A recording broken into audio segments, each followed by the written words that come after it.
Welcome everybody to USA Basketball's Youth Development Series. We're continuing to talk here in episode 2 about the importance of proper player development. I have joining me again is USA Basketball's Coach Development Director, Coach Don Showalter. Coach, welcome again. Thanks, Jay. Appreciate it. I thought our first session was really good. I'm looking forward to this session. Yeah, me too, Coach. Episode 2, where we're titling it "Creating Better Basketball Players and Better People," and obviously what we do on the court is important, but we also feel that through basketball and through the 60 million people that play the game, we have an obligation to make people better for our communities too. And so I think that viewers will find as they consume our materials that permeates everything that we do, again, both on and off the court. But Coach, we just wanted to kind of start the second episode by revisiting the philosophy that USA Basketball has and how we're trying to promote the game and promote inclusive basketball communities that prioritize certain things. And so I'm going to kick it over to you just to kind of reiterate what those priorities are for us and why we do what we do. Yeah, Jay, thanks. We alluded to it a little bit in the first episode as well, but really we have three components for our philosophy, and the first one is development, and that's development not only on the basketball court, but development off the basketball court for each young individual as well. So we're talking about development from the basketball standpoint, how to properly develop skills, and then how to properly develop a young person as he goes from a young player into an older player and a person off the court. And the second thing would be, of course, safety. This is a part of our philosophy is to make sure that safety is a big factor when we're coaching and when we're playing. And the last thing I think we talked about quite at length in the first episode was just the fun factor that each player has, and that's why they get started in basketball, and that's why they continue to do what they do with basketball long after they're done playing it, whether it be from a fan, official, player, whatever. So development, safety, and fun, I think, are three main components for USA Basketball's youth development. Yeah, and it really is sort of the foundation of all of our programs, whether it be a camp or a coaching education course or, our tournament concept that particularly, obviously they're all important, but if a player's not having fun, I think we've all pretty much come to the realization that that's when we lose them. Either, they drop out of basketball or they drop out of sports. And so to keep kids on a path where they feel like the game is still fun. I know we talked about this last episode too. USAB came up with 4 levels of development to sort of give players and parents and the people that are administering programs a guide to be able to, walk a player through the game. And I know we won't all advance through all 4 levels of development, but if you wouldn't mind taking a minute and just sort of reviewing what those 4 levels are, maybe kind of giving a real life example of each, I think that would be great for the listeners. Yeah. Jay, I think when we started our curriculum back in about 2015, we looked at how our player development would look. And we came up with 4 different levels for player development. And I think this has a lot to do with the development and has a lot to do with the safety. So we start out with our lowest level. Our first level really is our introductory level. And this age group is basically where you start. Maybe it's 5, 6, 7, 8-year-olds. It could be a little bit older than that, but this is the introductory level. This is the basic basketball fundamentals, skills that we teach for young players just starting the game, even to the fact that how do you hold a basketball type of thing. So introductory, and this is probably the largest group that really is part of our USA Basketball foundation, where we have a lot of young kids just starting to play, and we have a lot of parent coaches at this level. We have a lot of coaches who just are doing it because they're a parent or doing it because they just love the game, but really don't probably have have the enough experience to figure out, right, how do I start, or where do I start? So the introductory level, for instance, might be just explaining how to hold a basketball. And then if I take the example of a ball handling skill with the introductory level, that would be maybe just bouncing the ball once or twice and catching it. I remember very vividly coaching a bunch of 5 and 6 year olds where you had them bounce the ball once or twice, then catch it, and then bounce the ball once or twice again, then catch it. So that is an introductory level. Then you advance to the foundational level, and most of the foundational level age group would be geared toward 11, 12, 13 age group. And this is obviously a little higher advanced age group. This is now when they start to really figure out that basketball is something they want to pursue and be a part of the game from a player standpoint, and they're really interested in developing their skills.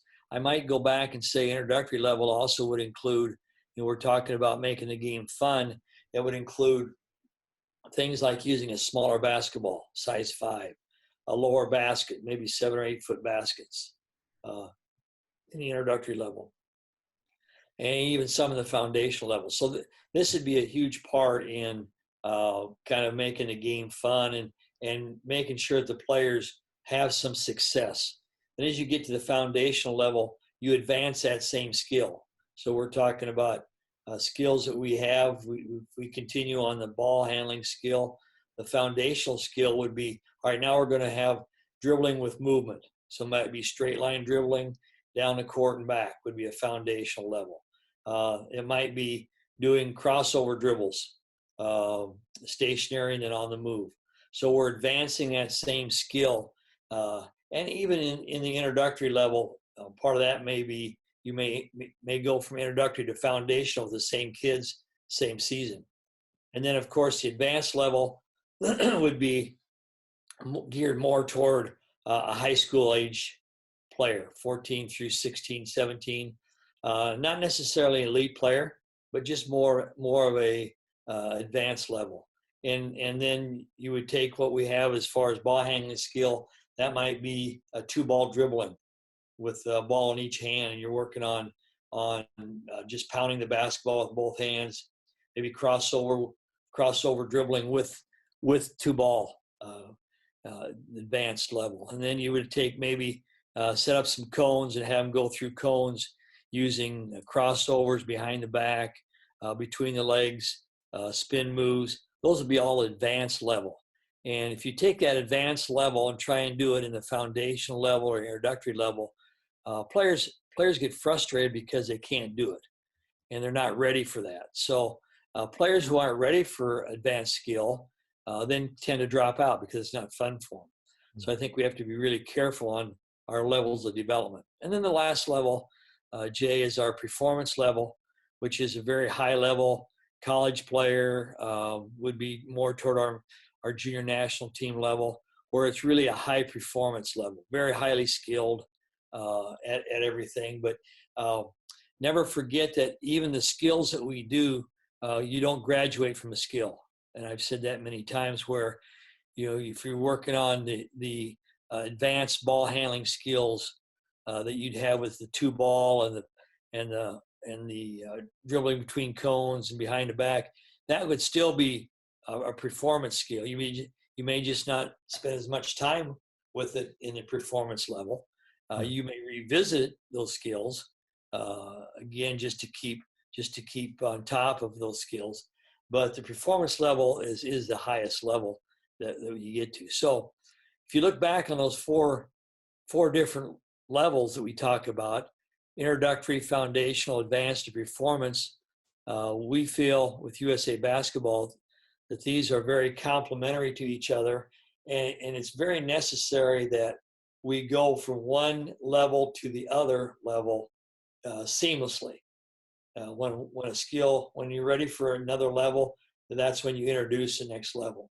And as a group, I know I get a lot of questions from coaches, but as a group, if you're teaching a group of 9 or 10-year-olds and you see them making really good progress at the introductory level, then you would throw some foundational level skills in there.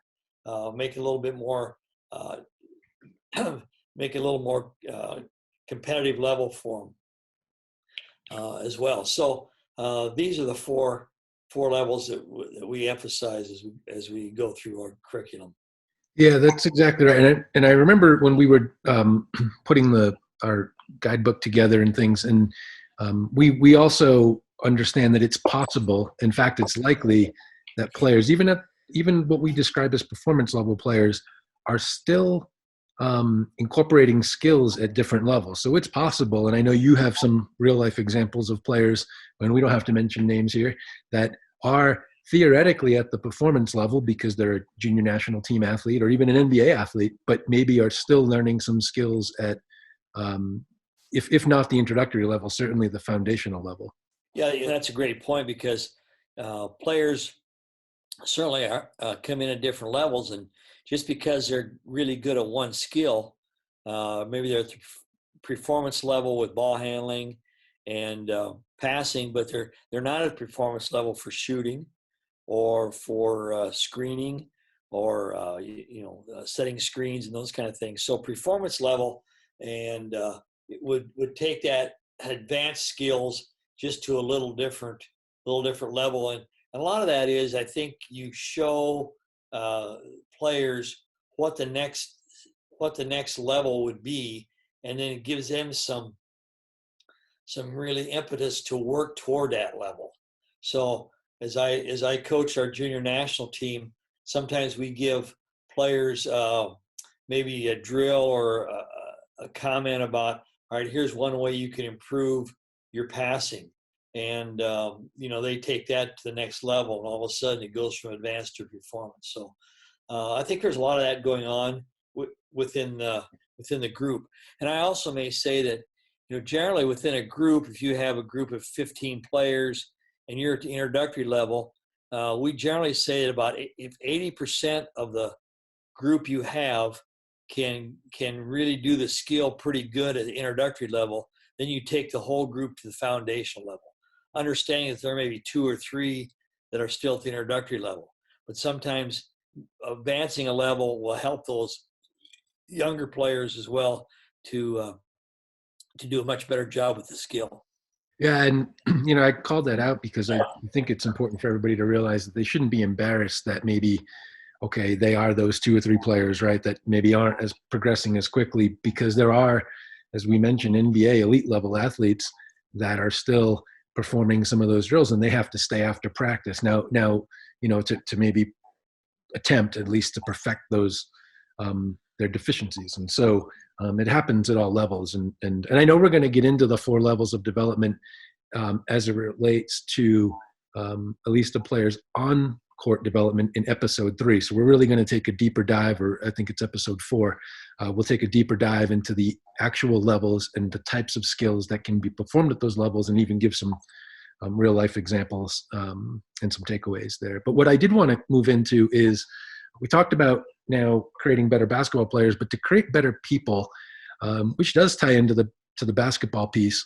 I know you are big on what we call the 4 C's for player growth, or USA Basketball's 4 C's for player development. And I want to kind of walk through each one of those and talk about how they translate in a player's growth, both on the court, but also off the court too. And then if we can, and if we have the time here, kind of dive a little bit into the coach's responsibility in that process, and why implementing the 4 C's really falls back in big part on the coach. Of course, the parent plays a role and the player plays a role in that too. But the first one of the 4 C's is communication. And maybe you can start talking about the importance of communication in a young person's development. I think communication is probably, of the 4 C's, maybe one of the ones that I think is maybe hardest to do for young players to communicate, both on and off the court. And we feel very strongly that we have to teach young players how to communicate, with the fact that you look players in the eye and you call them by their name and learn how to communicate.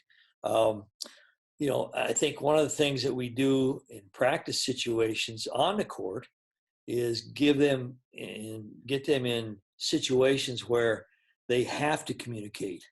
Put them in drills where they have to call out players' names, where they have to talk to each other about how do they set up the drill, or they have to talk to each other about evening out the lines. Too many times we as coaches take this and we try and guide everything during a practice session. And I think that sometimes that inhibits a player from communication. And so from a coach's standpoint, communication is you say things, you give directions one time. You don't give directions 2 or 3 times because they tend not to listen to you the first time. So communication is both speaking and listening. You communicate by listening as well. And I always say that, communication needs to be consistent and it needs to be candid. So you coaches tell the players exactly what they want done, and then players have to figure out how to do it. In other words, coach might say, give me 4 lines of no more than 4 people on the baseline. And once you get done saying that, then the players figure out how to do that. They communicate with each other, developing leadership abilities as well as communication abilities for that. So the communication part is put them in a position where they really have to communicate with each other. Asking questions is a good way to do that as well.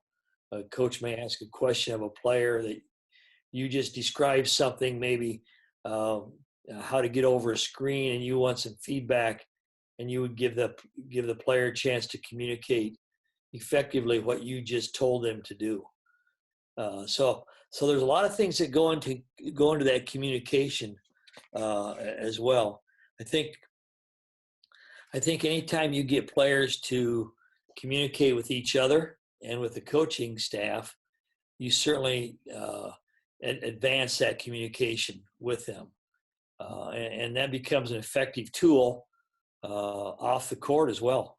They're going to be asked to communicate many ways when they are not on the court, in academic classroom, and with friends, with parents.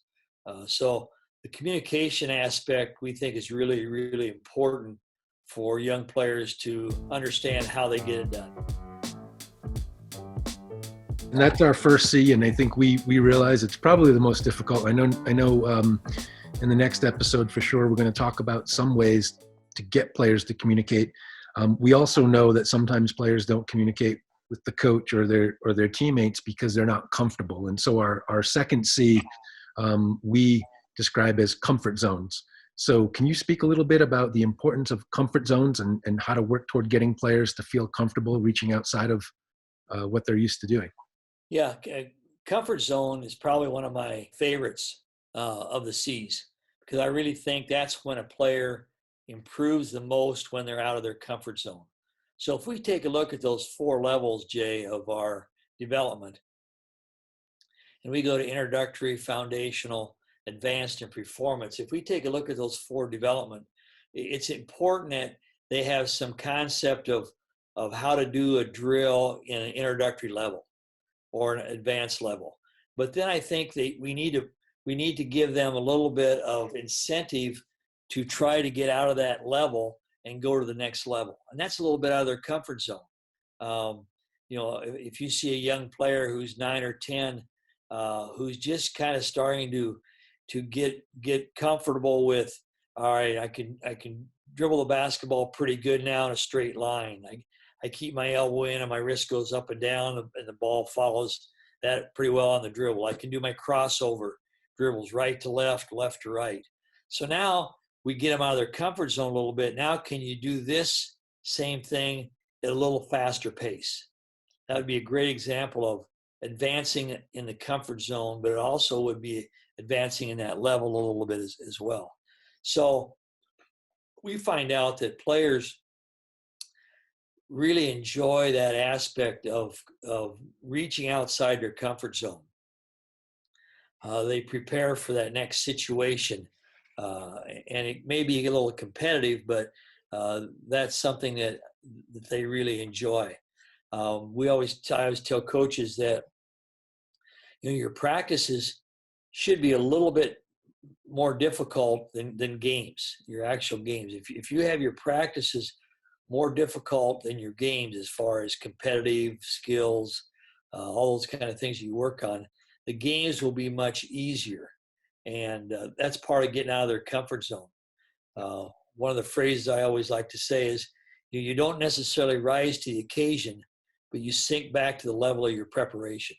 And that's kind of getting out of your comfort zone. You sink back to the level of where you're comfort at. So if you can stretch that comfort zone for a player, I think that's really has a lot to do. And then also we're talking off the court as well. So you might ask a player in a team meeting to teach a drill, teach a skill to the rest of the group. That would be out of their comfort zone, but now you're working on stretching the comfort zone and also working on communication. So the comfort level, I think, is really an important one. And I know another phrase, and you have a lot of them, but I know another phrase that you like to say is that the sport of basketball is overcoached and undertaught. And our third C out of our 4 C's is the importance of choice.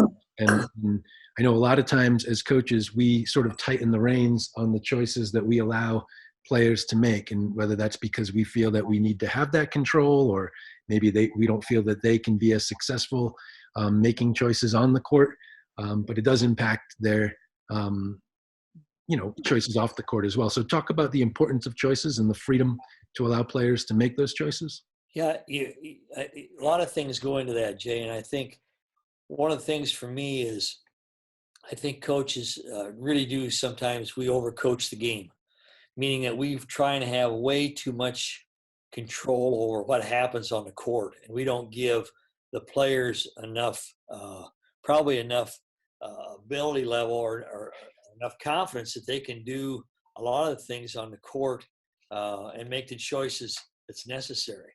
One of the things the international game has done, I think, just because the rules has really made choices very much more easier for players, or they're more gifted in making comfortable choices on the court. The 24-second shot clock, the no timeout is called during a live ball. I think all those help players make good choices or make choices while playing the game, and then they understand the game a little bit better. So and then hopefully the choices we say carries over to off the court as well. And one of my things is, we want to give the players a freedom of choice off the court, on the court. Sometimes that freedom of choice leads there's also freedom of choice, but there's no freedom for consequences. So if they make some bad choices off the court, the consequences they have, there's not a lot of freedom to that. And we hope the players understand that, that they're really accumulation of all the choices they make is really who they are. And I go back to say, if you continually make poor choices on the court, your playing time will probably be diminished. If you make poor choices off the court, that kind of says a little bit who you are and what kind of person you are.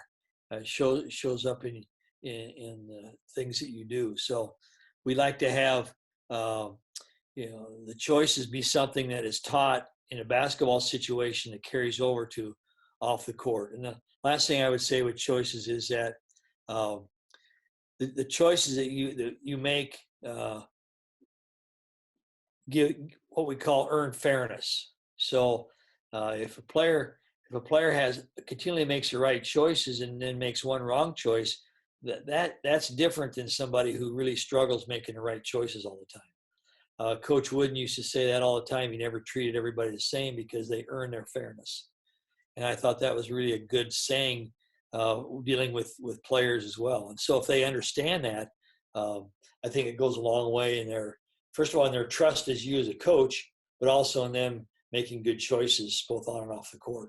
And that's our third C. And our fourth C we want to end with is the word competition. And I know a lot of times what we can have a whole other podcast, I think, just about participation trophies and and this is coming from a group who encourages participation, but competition seems to get lost sometimes in sports, particularly youth sports. But can you talk a little bit about the importance of teaching a child to compete and how that affects their life off the court as well? Yeah, I think the competition part to the 4 C's is let's put these things together now. Let's put communication, let's put comfort zones, let's put choices, let's put those three together and then form competition. So as we form competition, uh, and there's always a big discussion: is can competition be a learned skill, or is it something that happens naturally with players?